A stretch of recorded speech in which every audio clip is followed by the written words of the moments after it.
بسم اللہ الرحمن الرحیم الحمد للہ رب العالمین والصلاة والسلام علی سید الانبیاء والمرسلین ابی القاسم محمد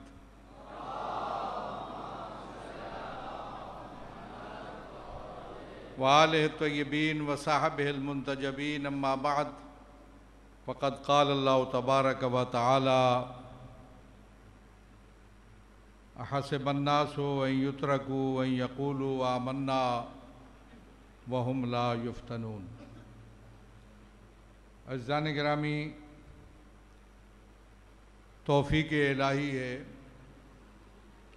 اور نظر خاص سے امام زمان عجل اللہ فرجہ الشریف ہے۔ پانی کوئی نہیں کیوں ہے نہیں کہ مجھے اس مدرسہ علمی کے اس پروگرام میں جو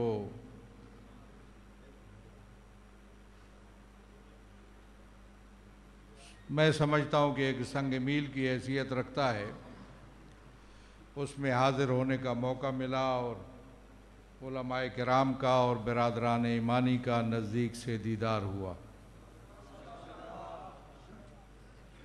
جیسا کہ میں نے کہا کہ یہ پروگرام ایک سنگ میل ثابت ہوگا، جہاں تک میری معلومات ہیں یہ مدرسہ علمی ایک نئے دور میں داخل ہو رہا ہے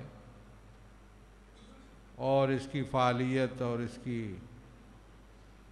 سرگرمیاں نئے انداز سے شروع کی جا رہی ہیں۔ امید کرتے ہیں ہم کہ یہ مدرسہ زیادہ سے زیادہ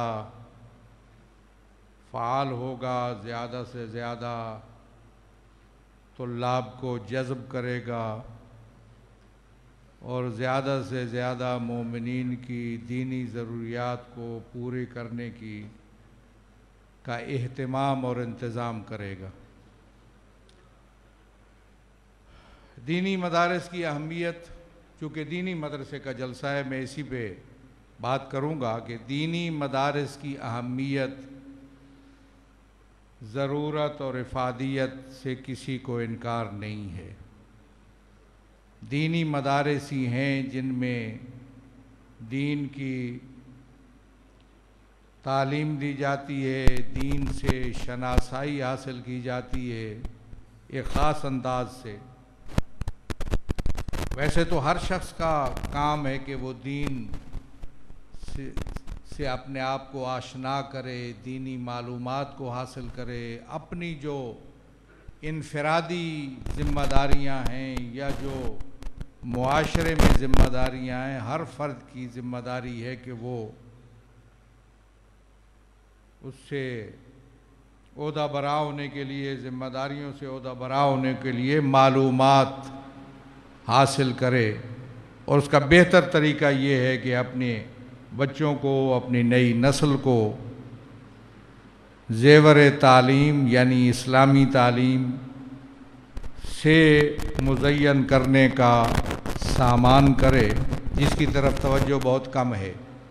بہت سے لوگ ہیں جو کوشش کرتے ہیں لیکن کوئی منظم انداز میں کوشش نہیں ہے۔ میں سمجھتا ہوں کہ بڑا اہم مسئلہ ہے، حساس مسئلہ ہے، اس پہ علماء کرام کو جو اس سلسلے میں کام کر رہے ہیں یا کرنا چاہتے ہیں ان کو توجہ دینی چاہیے، اور دینی مکاتب جس میں نئی نسل کو دین کی ابتدائی معلومات سے آشنائی دی جائے، ان کا اہتمام ہونا چاہیے۔ نزدیک و دور کے دشمن کی نگاہیں نئی نسل پر ہیں۔ مختلف انداز میں نئی نسل کو دین سے، اخلاقیات سے دور کرنے کی مختلف نوع سازشیں ہو رہی ہیں۔ وہ دشمن جو تشیع کے نزدیک سے دشمن ہیں، وہ بھی نئی نسل کو بگاڑنے میں اپنا کردار ادا کر رہے ہیں، معاشرے کے اندر زہر گھول کر اور زہریلا پروپیگنڈا کر کے۔ کچھ اپنے ہیں نادان جو ایک ذریعہ ملا ہے ملت کو، قوم کو مکتب اہل بیت سے آشنائی کا، اس میں مکتب اہل بیت کے چہرے کو بگاڑ کر پیش کرنے کی کوشش کر رہے ہیں۔ لوگوں کے ذہن کے اندر روشن چہرہ تشیع کا، روشن چہرہ مکتب اہل بیت کا دھندلاتا جا رہا ہے، اس لیے کہ نادان ہیں، سطح علمی درست نہیں ہے، معلومات صحیح نہیں ہیں، معیاری تعلیم سے مستفید نہیں ہیں۔ یہ مدارس اس لیے ہوتے ہیں کہ معیاری تعلیم ہو، معیاری تعلیم سے مستفید نہیں ہوئے، حاصل نہیں کی، جس کی وجہ اور ملت کے اندر ان کو پذیرائی ہے، اس لیے وہ تشیع کا روشن چہرہ بگاڑنے کی وہ بھی کوشش کر رہے ہیں۔ میں سمجھتا ہوں سب سے نزدیک کوشش جو ہمارے نزدیک ہو رہی ہے وہ یہ ہے، اس کو سمجھنے کی ضرورت ہے۔ اور اس کے ساتھ ساتھ جو دوسری کوشش ہے وہ تشیع کے دشمنوں کی طرف سے ہے کہ وہ بھی نئی نسل کو بگاڑنے کی، معاشرے کے اندر زہر پھیلا کر، اور جہاں جہاں ان کو موقع ملتا ہے، چونکہ میں تو جانتا ہوں، ملک کے چپے چپے سے واقف ہوں کہ کیا کیا سازشیں اور کوششیں تشیع کے خلاف ہو رہی ہیں، وہ نئی نسل کو مکاتب کھول کر ان کے نام پر، اور پھر ہمارے اپنے لوگ چونکہ متوجہ نہیں ہیں، انتظامات نہیں کرتے، لہذا ان کے بچے بھی بسا اوقات انہی لوگوں کے ہاں جاتے ہیں اور ان سے ایک غلط رہنمائی ان کو ملتی ہے۔ اس کی بھی ضرورت ہے کہ ہم اپنے مکاتب کھولیں۔ تشیع کے روشن چہرہ میں کہتا رہتا ہوں کہ ہم نے زندگی کا ایک حصہ صرف کیا تشیع کا روشن چہرہ دنیا کے سامنے پیش کرتے ہوئے، اور اب بھی یہ عمل جاری ہے، اور اس عمل میں ہم پیشتاز ہیں، ہمارا انیشیٹو ہے، ہم داعی نہیں ہیں بلکہ بانی ہیں امت مسلمہ کو ایک پلیٹ فارم پر اکٹھا کرنے کے، اور اس کے ذریعہ ہم نے تشیع کا روشن چہرہ دنیا کے سامنے اس انداز میں پیش کیا کہ گلی محلوں کو چھوڑیے، سنجیدہ طبقوں کے اندر کوئی شخص تشیع پر الزام تراشی کی جرات نہیں کر سکتا۔ ہماری اپنی غلطی ہوگی، ہماری اپنی نادانی ہوگی، احمقانہ کردار ہوگا ہمارا، جس کی وجہ سے ہم لوگوں کو موقع دیں گے کہ وہ تشیع کے خلاف الزام تراشی کریں۔ تشیع کو ایک فرقے سے اٹھا کر ایک جامع مکتب کی حیثیت سے پیش کرنے کا شرف ہمیں حاصل ہوا۔ وہ سمجھتے تھے کہ تشیع بھی ایک فرقہ ہے، مناظرے ہوتے رہے، مناظروں کا تعصب تھا۔ میں مناظروں کے بارے میں بھی ایک رائے رکھتا ہوں کہ جو مناظرہ بر صغیر میں تھا وہ آ کر ایک جگہ پر رک گیا، حالات کی وجہ سے اس انداز میں مناظرہ آگے نہیں بڑھ سکا۔ علماء کی ذمہ داری ہے کہ مناظرے کی نئی طرح ڈالیں، نیا انداز مناظرے کا اختیار کریں، علمی انداز میں اور تہذیب کے دائرے کے اندر رہ کر تشیع کی بنیادی عقائد اور نظریات کو پیش کرنا ہماری ذمہ داری ہے۔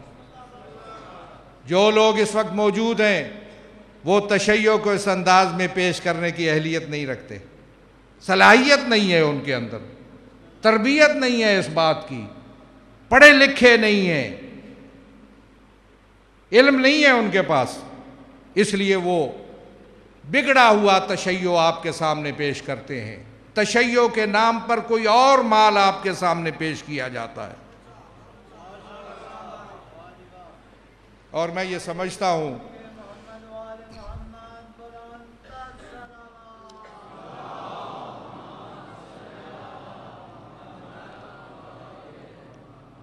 لوگوں کو، میں سمجھتا ہوں کہ میری ذمہ داری بنتی ہے کہ میں لوگوں کی رہنمائی کروں، حقائق لوگوں کے سامنے رکھوں، کہ تشیع کے حقائق کو بیان کرنا ہم سب کی ذمہ داری ہے، اور تشیع کے نام پر جو چیز لوگوں کے ذہنوں تک پہنچائی جا رہی ہے، تشیع کا چہرہ مسخ کر کے لوگوں کے ذہنوں میں جو ڈالا جا رہا ہے اس سے بھی متوجہ کرنا میری ذمہ داری ہے، بغیر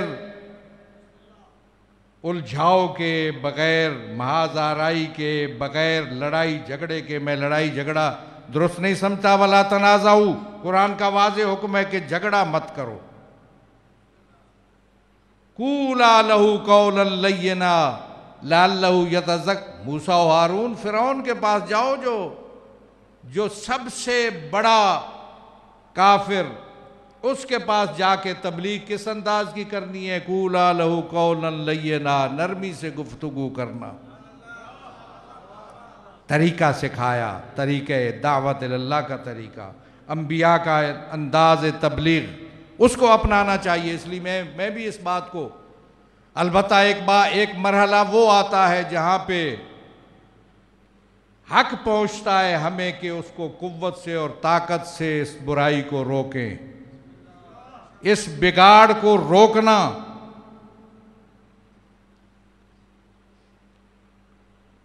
اصلاح کی کوشش کرنا اور بگاڑ کو روکنا قوت اور طاقت کے ذریعہ، یہ بھی ایک مرحلہ آتا ہے۔ اور میں کئی مرتبہ کہہ چکا کہ مجھے اس حوالے سے بہت سے اختیارات حاصل ہیں۔ میں قوم کا منتخب قائد ہوں، اس لیے مجھے قیادت کے حوالے سے قوم کی طرف سے یہ اختیار حاصل ہے کہ امت کی مصلحتوں کو محفوظ رکھوں اور ملت کی مصلحتوں کے خلاف ہونے والے کاموں کو روکوں۔ میں نمائندہ ولی فقیہ ہوں، ولایت فقیہ کا بھی مجھے اختیار حاصل ہے کہ میں اس قسم کے بگاڑ کو روکنے کے لیے عملی اقدام کروں۔ امر بالمعروف اور نہی عن المنکر کا تیسرا درجہ یہ ہے کہ جب برائی حد سے بڑھ جائے اور تلقین اور تبلیغ کے ذریعہ نہ روکے تو اس کو قوت اور طاقت کے ساتھ روکو۔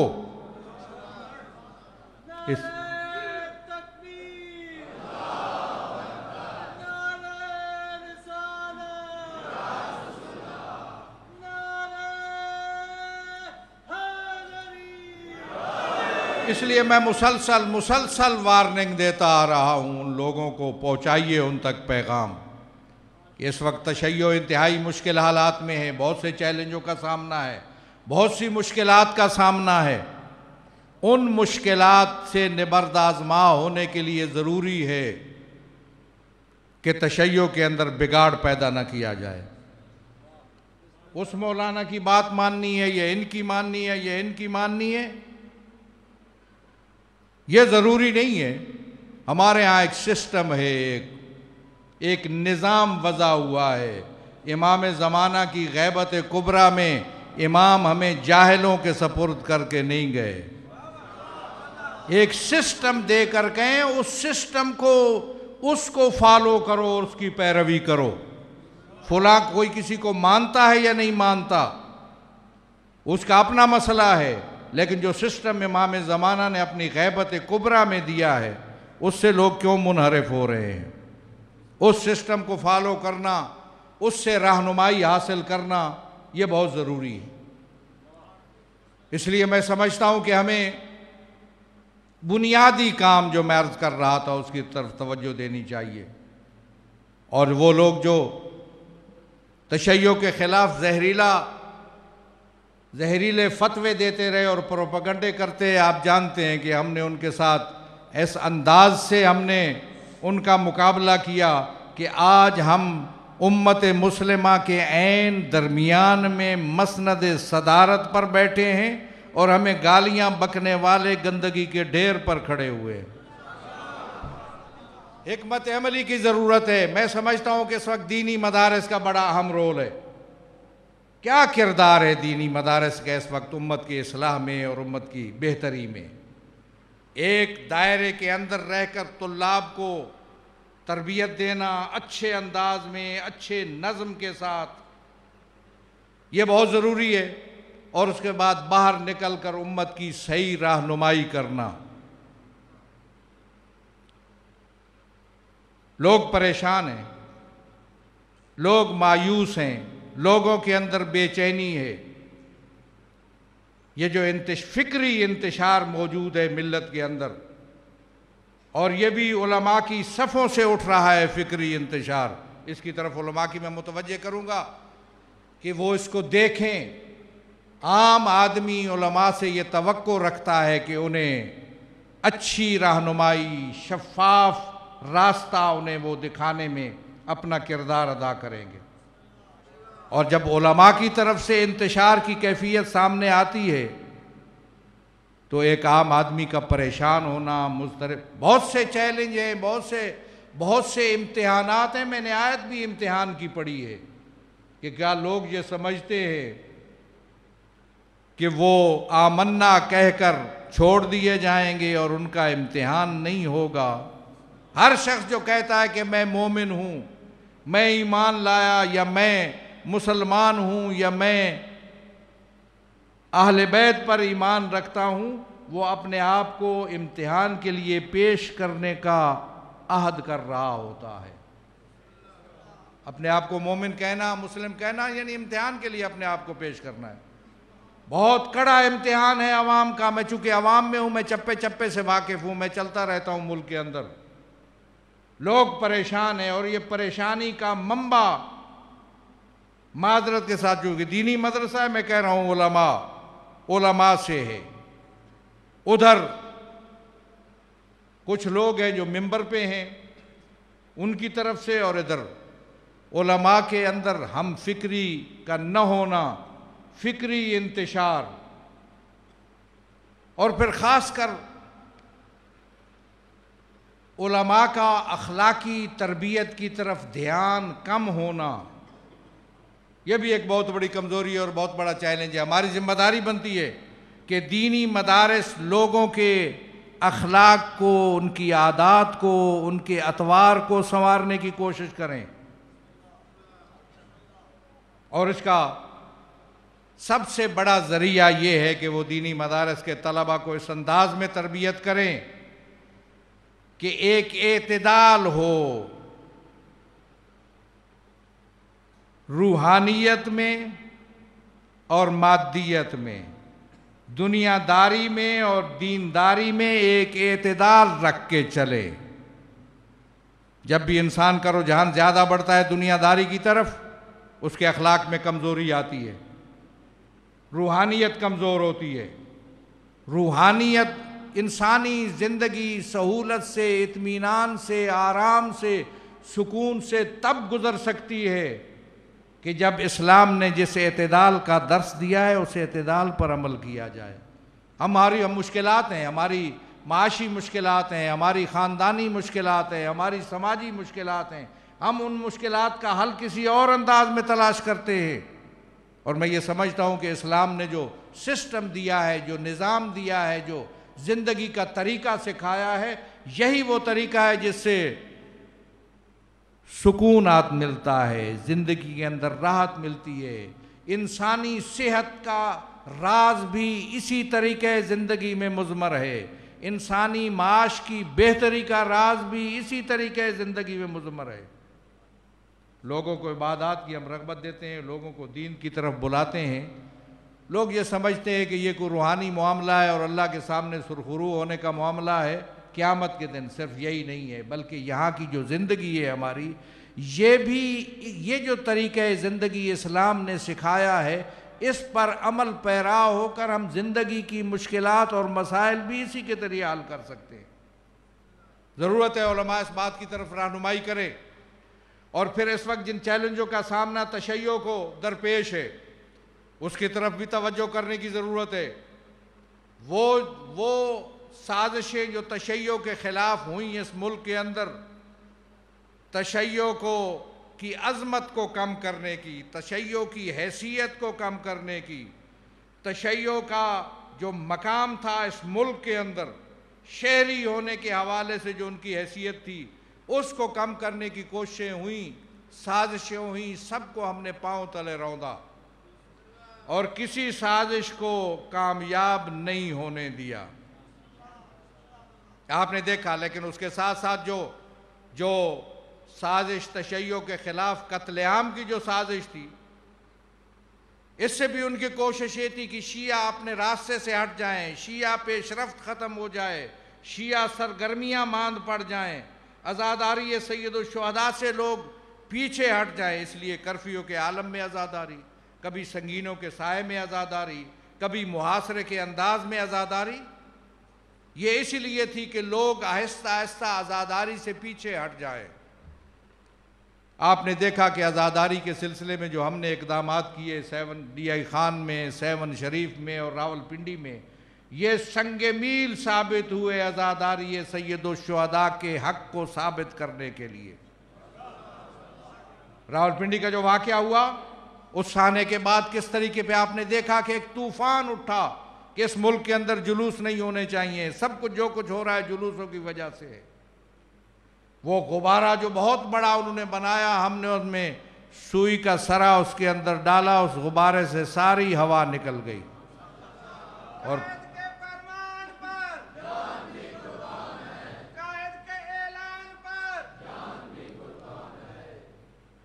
اور پھر چہلم کے جلوس کے لیے جو کوششیں ہوئیں، جب ہم نے کہا کہ جلوس نکلے گا تو انتظامات تو شروع ہوئے، لیکن ان کی کوشش یہ تھی کہ اس روٹ سے نہ نکلے، کسی دوسرے روٹ سے نکلے۔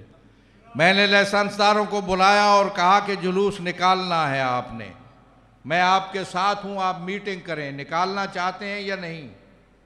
انہوں نے میٹنگ کر کے کہا کہ ہم نکالنا چاہتے ہیں۔ میں نے کہا انتظامیہ کو بتا دو کہ آپ جلوس نکالنا چاہتے ہیں۔ انتظامیہ تک یہ بات پہنچی تو انتظامیہ نے رابطہ کیا بالواسطہ ہم سے کہ جلوس تو نکلے گا لیکن آپ مان جائیں کہ روٹ ہم اس کا تبدیل کر لیں، دوسرے شیعوں کو ہم منوا لیں گے۔ میں نے کہا میں اس ملک کے اندر امن و امان کا اپنے آپ کو خود ذمہ دار سمجھتا ہوں، کوئی پولیس ہے یا نہیں ہے، کوئی حکومت اس ملک کے اندر موجود ہو یا نہ ہو، میری ذمہ داری ہے اپنی طاقت کے مطابق عوام میں امن و امان کو فروغ دینا۔ قانون کی بالادستی اور حکمرانی میری ذمہ داری ہے۔ اس ملک کی بدقسمتی اور ایک بڑا چیلنج یہ ہے کہ اس ملک کے اندر قانون کی عملداری اور انصاف کی فراہمی نہیں ہے۔ میری ذمہ داری ہے اس کے لیے کوشش کروں۔ میں پولیس کے ساتھ تعاون کرتا ہوں ہر جگہ پہ قانون کی عملداری کے لیے، لیکن سن لو، قانون کی عملداری میں تعاون کریں گے لیکن اصولوں پر سمجھوتا نہیں ہو سکتا۔ پھر آپ نے دیکھا کہ وہ جلوس اسی راستے سے پورے اہتمام سے نکلا۔ یہ ایک جلوس کا مسئلہ نہیں تھا، میں آپ کو شاید بتا چکا ہوں کہ 25 سال سے میں اسی جگہ پر جا کر کھڑا ہوتا تھا جہاں یہ سلسلہ رونما ہوا۔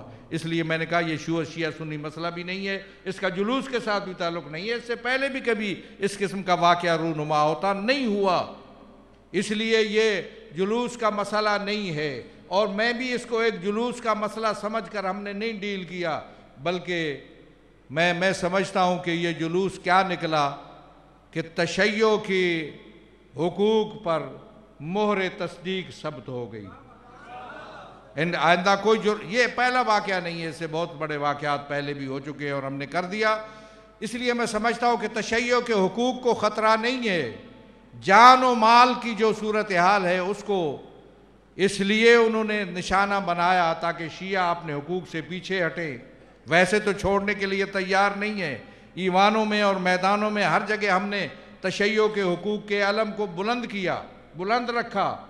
ان کی کوشش یہ تھی کہ اس ذریعے سے تشیع کو جھکائیں، لیکن آپ نے دیکھا کہ جو صورتحال بھی رہی، عزاداری سید الشہداء موجود ہے، قائم ہے، اور وہ ڈراتے رہے کہ عزاداری کے سلسلے میں کئی دھماکے ہو سکتے ہیں، کوئی خودکش حملہ ہو سکتا ہے۔ ہم نے واضح کہا کہ عزاداری کے عزادار ہر قربانی کے لیے تیار ہیں، عزاداری نہیں چھوڑی جا سکتی، دھماکے ہوتے رہیں، خودکش حملے ہوتے رہیں، عزادار ہر قربانی کے لیے آمادہ و تیار ہے۔ اور میں ایک جملہ عام کہتا ہوں کہ بستر مرگ پر ایڑیاں رگڑ رگڑ کر مر جانا موت ہے، برحق ہے، لیکن سعادت مند ہے وہ شخص جس کو حسین کے راستے میں موت آئے۔ اس سے ہم پیچھے نہیں ہٹ سکتے۔ جہاں تک یہ تشیع کے قتل عام کا مسئلہ ہے، میں سمجھتا ہوں کہ یہ انتہائی گمبھیر ہے اور انتہائی پیچیدہ صورتحال ہے جس کے بارے میں آپ کو واضح طور پر شاید زیادہ وضاحت کے ساتھ نہ بتا سکوں۔ البتہ ہم منتظر ہیں اس بات کے کہ موجودہ حکومت اگر نیشنل سیکورٹی پالیسی بناتی ہے، لوگوں کے، ہم نے کہا تھا لوگوں کے جان و مال کا تحفظ چاہیے، شاہ مذاکرات ہوں، غیر ہو، جو بھی ہو، تحفظ چاہیے لوگوں کی جان و مال کا۔ وہ جس ذریعے سے آپ کر سکتے ہیں، جو بہت سے آپشن ہیں، بعض لوگ کہتے ہیں آپریشن کرو، بعض کہتے ہیں مذاکرات، صرف آپریشن و مذاکرات نہیں ہے، بہت سے آپشن ہیں جن کے ذریعہ جان و مال کا تحفظ کیا جا سکتا ہے اگر ان کے پاس طاقت و اختیار ہو۔ لیکن موجودہ حکومتوں کے پاس طاقت نہیں ہے، قدرت نہیں ہے۔ پھر بھی ہم نے اتمام حجت کے لیے کہا ہے کہ آپ حکمران ہیں، نئے آئے ہیں، اقدامات کریں لوگوں کو جان و مال کے تحفظ کے، اور اگر آپ نہیں کریں گے تو مجھے آئین حق دیتا ہے کہ میں اپنی حفاظت کے لیے، مظلوموں اور محروموں کی حفاظت کے لیے خود اقدامات کروں۔ اور میں نے یہ واضح کر دیا، لوگوں پر پیغام پہنچا دیا گیا، لوگوں تک پہنچ چکا کہ اپنی حفاظت کے لیے ہم خود انتظامات کر سکتے ہیں۔ اس کے لیے تجاویز دے اور تجاویز آ رہی ہیں، ہم اس کے لیے آمادہ ہیں، اس لیے کہ اس سے آگے ہم نہیں بڑھ سکتے۔ صورتحال، سازشوں کے جال مسلسل چل رہے ہیں اور ہماری ان پر نظر ہے۔ اور آپ نے دیکھا کہ اب یہ جو مسئلہ ہوا جناب سیدہ اور کے حوالے سے، اور جو ایک قصیدہ پڑھا گیا اور اس ایک غلط انداز میں پیش کیا گیا، اس کی ہم نے مذمت کی ہے۔ ہم نے واضح کہا کہ وہ معذرت کرے اور معافی مانگے، لیکن اس سلسلے میں جو سلسلہ جو احتجاج کی صورت ہو رہی ہے اس پر نظر رکھیے۔ ہم نے ایک مدت سے اس بات کی طرف توجہ دلائی کہ ہم کسی نئے قانون سازی کے حق میں نہیں ہیں۔ جن کے خلاف اقدام کرنا ہے موجودہ قوانین کے ذریعہ اقدام کریں۔ اب ان لوگوں کو جو قانون سازی کی بات کرتے رہے ہیں، شاید آپ متوجہ ہوں یا نہ ہوں، کچھ لوگ ہیں جو تشیع کے مخالف ہیں اور وہ صحابہ کے حوالے سے کوئی قانون سازی چاہتے ہیں۔ آج تک ہم نے کہا کہ ہم ایک سیکنڈ بھی جو سزا پہلے موجود ہے اس میں اضافہ نہیں ہونے دیں گے۔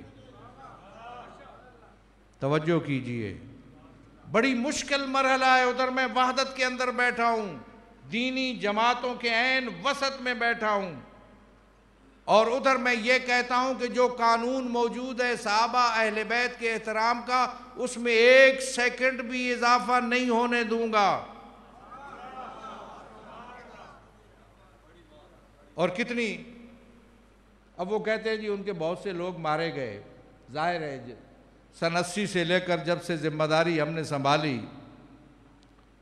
سن 88 سے لے کر ان کے کوئی 7-8 لیڈر پے در پے مارے گئے۔ پتہ نہیں کوئی تیر غیب تھا یا کون تھا مارنے والا، ہمیں علم نہیں ہے، اگرچہ وہ الزام ہم پہ دیتے ہیں، اور ان کو کوئی نتیجہ نہیں ملا۔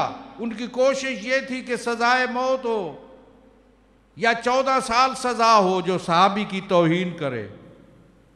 میں مناظرہ تو نہیں پڑھتا، میں نے ایک دفعہ کہا کہ یہ بے وقوف ہیں، احمق ہیں جو کہتے ہیں کہ صحابی کی موت پر 14 سال سزا یا سزائے موت۔ بے وقوف ہیں یہ لوگ جو کہہ رہے ہیں۔ یہ مطالبہ انتہائی احمقانہ اور غلط ہے کہ صحابہ کی توہین پر سزائے موت۔ اس پہ سوال اٹھ سکتا ہے کہ اگر ایک صحابی جو پیغمبر کا ساتھی ہوتا ہے، محترم ہوتا ہے، اس کی توہین پر سزائے موت، صحابی کی توہین پر اگر سزائے موت ہے تو جو نفس رسول ہو اور اس کی توہین ہی نہ کی جائے بلکہ ان کے خلاف تلوار اٹھائی جائے، بتاؤ کتنی مرتبہ سزائے موت تجویز کرو گے؟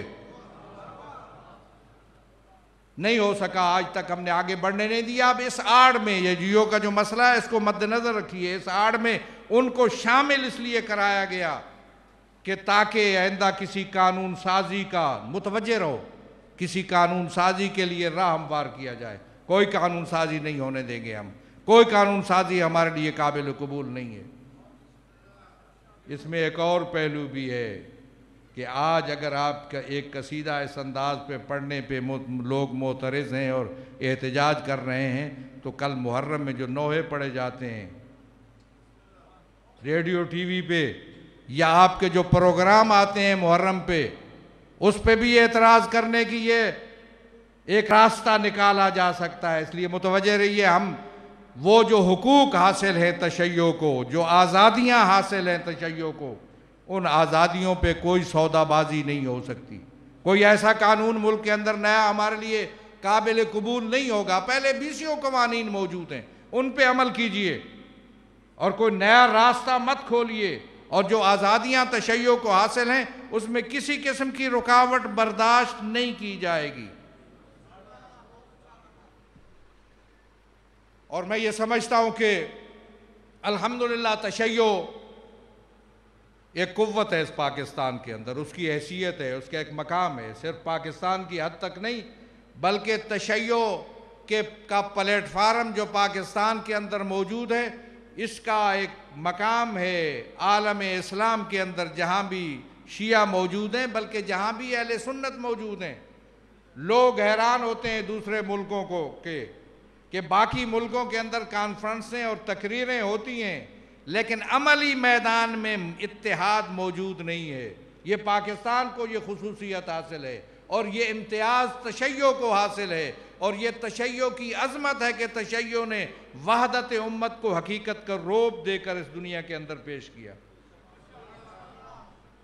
البتہ سازشیں ہے اور تشیع کے خلاف کوشش ہے تشیع کو کمزور کرنے کی، تشیع کو ڈرانے دھمکانے کی، لیکن میں یہ سمجھتا ہوں جو وعدہ اللہ نے ہم سے کیا ہے کہ لا تہنوا ولا تحزنوا، نہ کمزور پڑو نہ غم کھاؤ، وانتم الاعلون، تم سب سے بالا تر ہو، ان کنتم مومنین، اگر تمہارے اندر حرارت ایمانی موجود ہو، سالم ایمان، شفاف ایمان، مسخ شدہ ایمان نہیں، شفاف ایمان اگر موجود ہے، اس کی حرارت اور قوت موجود ہے تو تشیع کو کوئی بھی یہاں سرنگو نہیں کر سکتا۔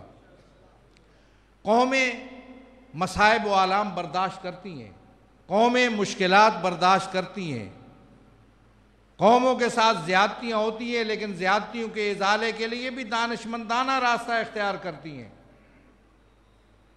میں سمجھتا ہوں کہ ہم ان کے ماننے والے ہیں جنہوں نے ہمیشہ مظالم برداشت کیے، مصائب برداشت کیے، لیکن اپنے روشن راستے کو اور روشن تر کیا، روشن سے روشن تر کیا، اور آگے بڑھنے کی لوگوں کے اندر روح پیدا کی ہے۔ آل محمد ائمہ اہل بیت نے، وہ کون سی مصیبت ہے جو آل محمد کے گھرانے پہ نہیں ڈھائی گئی؟ وہ کون سا ظلم ہے جو ان پر نہیں ڈھایا گیا؟ وہ کون سی مصیبت ہے جو ان پر وارد نہیں ہوئی؟ بہت سے مناظر ہیں آل محمد پر جو مصائب آئے، آل محمد پر جو مظالم ڈھائے گئے، بہت سے مناظر ایسے ہیں جو انتہائی دردناک ہیں، انتہائی کربناک ہیں۔ ایک منظر وہ ہے جب سید الشہداء آتے ہیں خیام کے سامنے، بلند آواز سے کہتے ہیں ماشاء اللہ لا قوت الا باللہ، بتانا چاہتے ہیں دشمنوں کو کہ حسین ابھی تک زندہ ہے، اور بتانا چاہتے ہیں سیدانیوں کو کہ ان کی عزتوں کا محافظ ابھی تک موجود ہے۔ لیکن ایک مرحلہ ایسا آیا جب حسین کربلا میدان میں گئے تو واپس جب ذوالجناح آیا تو ذوالجناح پر سوار موجود نہیں تھا، زین ایک طرف ڈلی ہوئی تھی۔ جب خیام کے سامنے ذوالجناح پہنچا تو بیبیوں نے حالہ ڈالا، بیان کرنے شروع کیے، واہ محمدہ، واہ علیہ، واہ حسینہ۔ اتنے میں سید الشہداء کی چھوٹی بیٹی آگے بڑھی اور بڑھ کر اپنے بابے کے گھوڑے سے سوال کیا، یا جوادہ ابھی، میرے بابے کے گھوڑے یہ بتاؤ میرا بابا 3 دن کا بھوکا اور پیاسا تھا۔ جب میدان میں گیا تو 3 دن کا بھوکا اور پیاسا تھا۔ حل سقیا ابھی ام قتل عطشانا، کیا میرے بابے کو کسی نے پانی پلایا یا پیاسا شہید کیا گیا؟ گزر رہے تھے امام زین العابدین بازار سے، ایک شخص ذبح کر رہا تھا جانور کو، کہا رک جاؤ مجھے بتاؤ اس جانور کو پانی پلایا یا نہیں؟ کہا یا حضرت ہم مسلمان ہیں، ہم حیوان کو پانی پلائے بغیر ذبح نہیں کرتے۔ اس رخ کیا زین العابدین نے کربلا کی طرف، بابا یہ مسلمان حیوان کو بھی پانی پلائے بغیر ذبح نہیں کرتے، تو جیسے فرزند رسول کو 3 دن کا بھوکا اور پیاسا شہید کر دیا۔ اللہ رحمت اللہ القوم الظالمین وسیعلم الذین ظلموا بہرحال اس مدرسہ علمی کو زیادہ سے زیادہ ترقی عنایت فرما۔ اس مدرسہ علمی کو بہرحال ایک نشأت ثانیہ عنایت فرما۔